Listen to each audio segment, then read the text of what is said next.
여호와 하나님이 동방의 에덴에 동산을 창설하시고 그 지으신 사람을 거기 두시니라. 창세기 2장 8절의 말씀입니다. 육하원칙의 방법으로 이 말씀을 상고해 보겠습니다.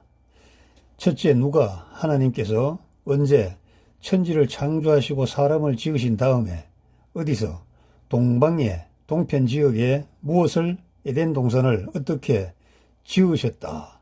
여섯 번째가 왜입니다. 왜 지으셨을까요? 아무 걱정 없이 잘 먹고 잘 살도록 하기 위해 지으셨을까요? 아니면 하나님께서 사람을 지으셨으니 지으신 하나님께서 책임을 지시는 의미로 낙원을 지으셨을까요? 불행 끝 행복 영원의 의미로 지었냐 이 말입니다. 아담의 죄가 아니었으면 하와 할머니가 뱀으로 위장한 사탄의 말에 속지만 않았더라면, 아담 할아버지가 하와 할머니의 속삭임에 넘어가지만 않았더라면 지금 너와 나 우리 모두 부족함이 없는 에덴에서 영원히 낙을 누리고 살 수 있었다고 안타까워하는 마음을 가지도록, 또한 죄를 짓지 않게 할 목적으로 이 말씀이 존재할까요? 한번 생각해 보죠. 하나님께서는 사람을 지으시고 지으신 사람을 방목하듯이 너희들이 알아서 살아라 하고 유기하신 것이 아니라 사람이 잘 살 수 있는 공간으로 동방의 동산을 창설하여 주셨는데 그 동산의 이름이 에덴이라는 것입니다. 에덴 동산은 심혈을 다해 지으신 인간을 위한 특별한 행복 지역이라고 할 수가 있죠. 에덴 동산은 지상의 낙원이었습니다. 하나님 나라의 모형으로 지어졌다고 해석을 해야 됩니다. 그러나 인간이 죄를 지었기 때문에 그 동산 에덴 낙원을 상실했습니다. 그래서 실낙원이라고 하죠. 실낙원한 인간은 자력으로는 낙원인 하나님 나라에 들어갈 수가 없습니다. 그리스도인의 삶은 죄로 인하여 잃어버린 낙원인 에덴 동산을 삶을 통해서 복원해가는 것이 바로 그리스도인의 삶이라고 할 수가 있습니다. 회복된 에덴은 그리스도인이 추구하는 하나님 나라의 실체이죠. 그런데 이 에덴의 회복은 예수 그리스도의 권능만으로 가능한 것입니다. 자, 그렇다면 에덴은 도대체 어떤 곳인가? 하나님께서 에덴 동산을 창설하셨습니다.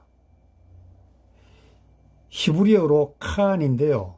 칸은 울타리를 친다는 동사에서 파생된 명사가 칸 동산입니다.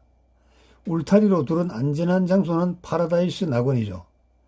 하나님께서는 사람을 지으셨고 사람을 위해서 에덴 동산을 창설하시고 가장 먼저 울타리를 치신 겁니다.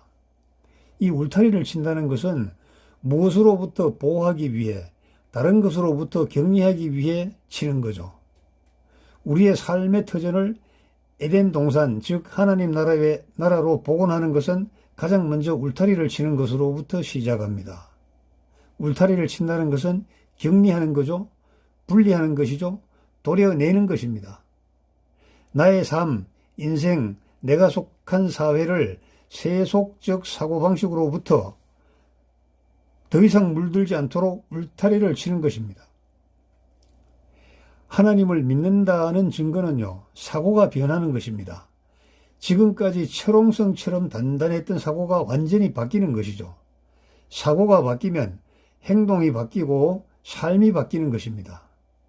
하나님의 진리와 영생의 말씀을 삶의 좌우명으로 삼아야 한다는 거죠. 그러면 꼬였던 삶이 풀리고 어긋났던 인생의 궤도가 바로 맞추어지는 것입니다. 사고가 바뀌지 않고는 하나님 나라 건설은 요원합니다. 세상 사람들이 예수쟁이라고 비난하는 이유는 단 한 가지죠. 그것이 뭐냐 하면요, 예수님을 믿는다고 하면서 세속적인 사고방식으로 살기 때문입니다. 믿는 너나 안 믿는 나나 별 차이가 없다고 그들은 느낍니다. 세상으로부터 분리되는 울타리가 쳐지지 않았다는 거죠. 자, 평화로이 풀을 뜯고 있는 양떼 무리가 있습니다. 산에서 양떼를 노려보는 늑대가 있죠. 무리의 하루 식사를 위해 양을 한 마리 잡아야 하는데 늑대가 다가옵니다. 양떼는 본능적으로 초긴장이죠. 야, 죽었구나. 우리 중에 한 마리는 죽어야 된다.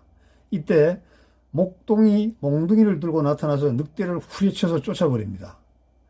양의 입장에서는 너무나 고마운 정의의 화신이자 위대한 전능자 목동이죠.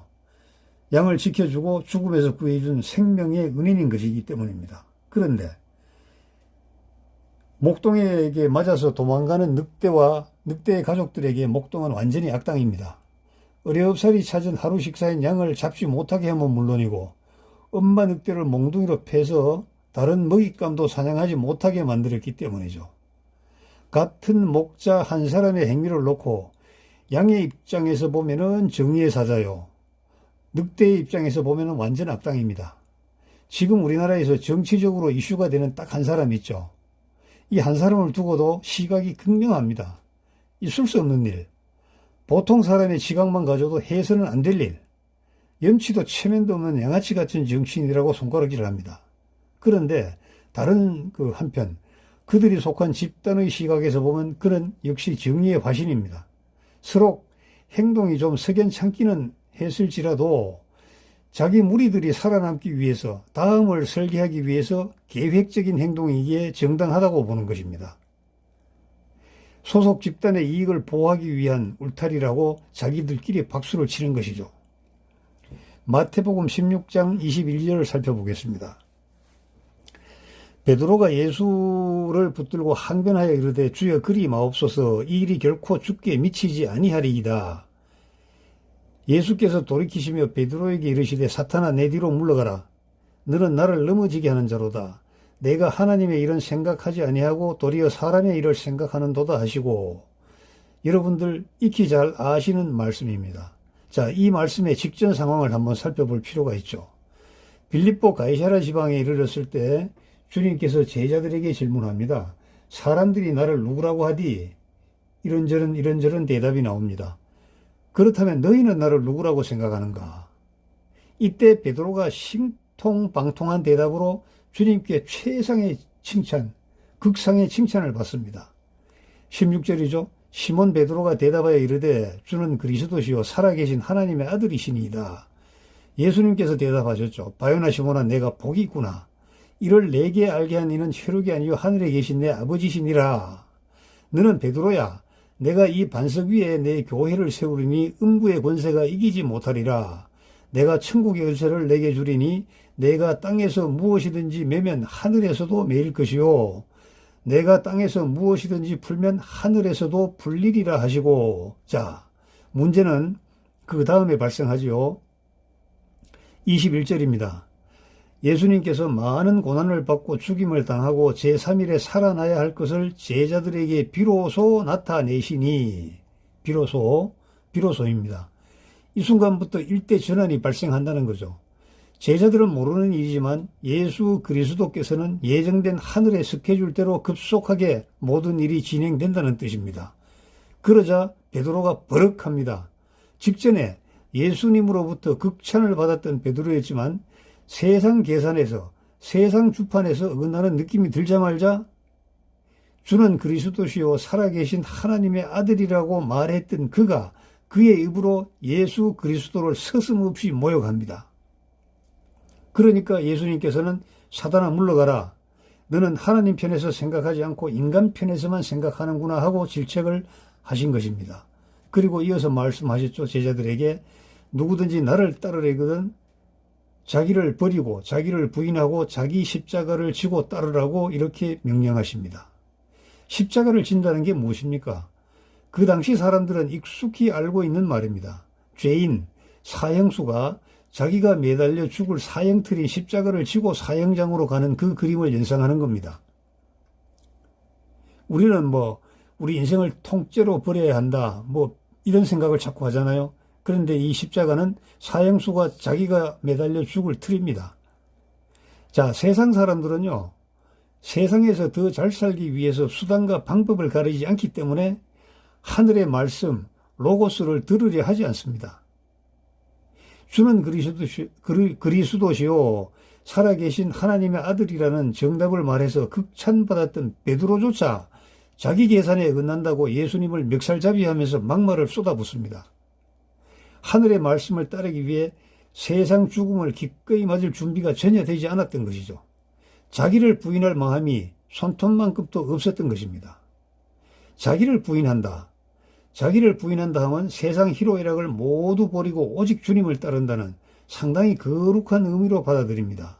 그래서 나를 버리고 주님을 따르기 위해서는요, 공부도 때려치우고 돈벌이도 접고 직장도 사퇴내고 연인도 버리고 처자식도 버리고 현실도 다 무시하고 오직 기도와 말씀으로 산다고 이 어금니 깨무는 형이상학적 관념적 경향에 빠지는 사람들이 참 많습니다.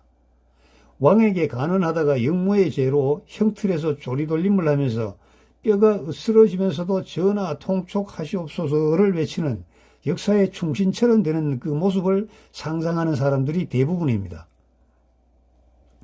우리는 로고스 예수님을 믿고 천국 영생을 원하지만 죽기 전에는 세상의 발을 딛고 세상의 물질을 먹고 살아야 합니다. 부모로서, 자식으로서, 연인으로서, 교우로서 해야 할 일들이 무척 많습니다. 그 일을 한치도 외면하면 안 됩니다. 늙은 부모에게 드릴 양식을 하나님께 드리는 고르반으로 하나님께 칭찬을 받을 것이라고 믿는 못된 자식을 회초리 치신 예수님의 그 야단을 모르십니까? 자기를 부인하는 것은요, 세상 사고방식을 버리는 것입니다. 세상 사람들이 추구하는 삶의 방식을 버리는 것이죠. 세상 사람들이 욕심을 부리는 재물을 외면하고 버리라는 것이 결코 아닙니다. 우리 성직자들이 간혹 주장하는 무소유는 매우 무책임한 말입니다. 재물을 구하는 그들의 수단과 방법을 버리라는 것이죠. 재물을 위한 세상의 수단과 방법은 남을 속이고 약한 사람의 재물을 약탈하는 것입니다. 사람들은 이 일을 위해 인생을 바칩니다. 그리고 지옥으로 갑니다. 성도들은 이런 방법, 세상에 익숙한 방법을 버리고 절대 따르지 말라는 겁니다. 그들의 머리 꼭대기에서 재물을 취하라는 것이죠. 하나님께서 준비해 주신 방법을 일러주신 그 원리를 사용하라는 것입니다. 그 방법은 쉽고 단시간에 가능하며 일단 기초를 쌓아두면 저절로 계속 확대 재생산 불어납니다. 그리고 확보하는 그 시간에 말씀을 공부하고 기도에 매진하면 되는 겁니다. 하늘의 신령한 것을 구하면 세상의 것은 저절로 크게 불어납니다. 교회는요, 성도 개인의 불어난 경제에 힘입어 덩달아 부흥하는 것입니다. 건축을 위해 헌금해라. 11조는 꼭 해야 한다. 연보함에 손을 넣는 자마다 주님께서 보응해 주신다. 이런 선포에 영혼 없는 아멘으로 화답하는 이러한 교회를 만들지 맙시다. 여러분, 에덴에서 네 강이 발원합니다. 에덴은 강이 발원하는 곳입니다. 첫째 강 이름이 뭐죠? 비손이죠. 둘째 강은요, 기혼이라. 셋째 강은 히데겔이라. 넷째 강은요, 유브라데더라 이렇게 되어 있습니다. 이걸 가지고 또 사이비 이단들은 우리나라 세종 그 옆에 가면 강이 4개래요. 뭐 이강 저강 합치면 4개랍니다. 그래서 이 세종 일대가 또 우리 세상의 영적 중심지가 된다고 또 이러한 또 참 억수를 펴는 사람들이 참 많습니다. 정말 정신 차리십시오, 여러분. 이것은 제가 정확하게 설명드리겠습니다. 비소는 널리 퍼진다는 의미죠. 기호는요, 흘러 넘친다는 의미입니다. 히데겔은 빠르게 흐른다는 의미죠. 유브라데는요, 열매를 맺는다는 것입니다. 자, 자기를 부인함으로써 복음이 널리 퍼지고 넘쳐 퍼지고 빠르게 흘러서 열매를 맺는다고 이렇게 한번 의미를 상상해 보십시오. 세상이 추구하는 방법을 버리고 하나님의 말씀으로 방향을 전환하면 빠르고 쉽게 왕성하게 얻고 그 결과 오직 은혜에 감동하면서 기도와 감사로 사는 성도의 삶을 세상 사람들이 보고 느끼게 하는 겁니다. 아, 뭔가 다르구나, 저 사람들은. 우리가 예수쟁이라고 손가락질하는 그것이 아니구나. 이렇게 그들의 입에서 고백이 나오게 해야 합니다. 세상에 물든 사고와 구습을 십자가에 달아놓고 다시 태어나는 겁니다. 자기를 부인하는 겁니다. 그 자리에 하나님 나라인 에덴은 복원되는 것입니다. 여러분, 감사합니다. 동료 성도 여러분, 아직도 부족함이 많습니다만은 시청해 주시고 구독과 좋아요 한번 부탁드립니다. 감사합니다.